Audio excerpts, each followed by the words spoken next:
The reality is the language of violence comes between wolves when they have to assert their dominance in a battle of nerve and ferocity. So when a wolf is forgetting his place or a new wolf is coming into a pack and trying to outdo the alpha there, you may see a tiff. Vocalizations enter into the equation in the form of growls and barks, and it may come to blows of aggression until a winner comes out as the truly dominant wolf and the other is forced to back down in submission.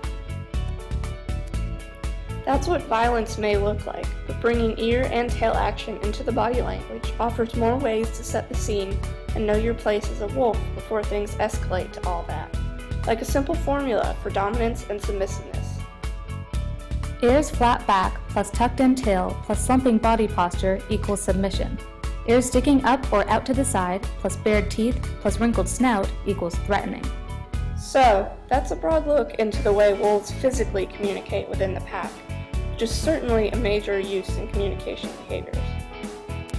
Next, let's look at what more quickly comes to mind when we think of communication.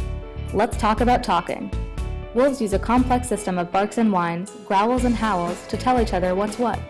About the howling, let's set this straight. Pocahontas may have known a wolf to cry to a blue corn moon, but wolves don't actually sit around at night and howl anytime they see a full moon. It's all just a matter of coincidence. Wolves take after college students in that they can be quite the night owls. So how do wolves use their voices? Newborn wolf pups are constrained to whimpers and yelps, but as wolves age, their communication expands to 4 major categories. One form of vocal communication is barking, which is used as a warning. Mothers can warn their pups of nearby danger by barking to them. Barking can also be used to show aggression towards dangers, to defend the pack or their territory. Wolves also use whimpering, which generally corresponds with willingness.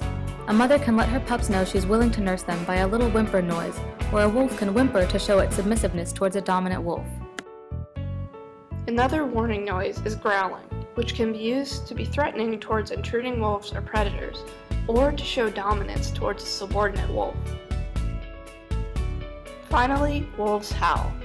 Howls can go the distance, which is useful for animals that cover as much territory as a wolf can. From far apart, one can send out a defensive howl to tell its pack to stay together and protect the pups, and to keep strangers away. A howl can also help wolves find one another, as a social howl is sent out to indicate one's location, possibly to join up. Life as a pack animal depends on the ability to communicate between members of the pack and with outsiders, as we have seen with our example of gray wolves. Through physical behaviors and vocalizations, a wolf can express an array of messages, with an emphasis on establishing positions within the group that helps to make sure everyone is in place and there is a place for everyone. Communication of any kind is always key, and here you have the key to understanding wolf communication.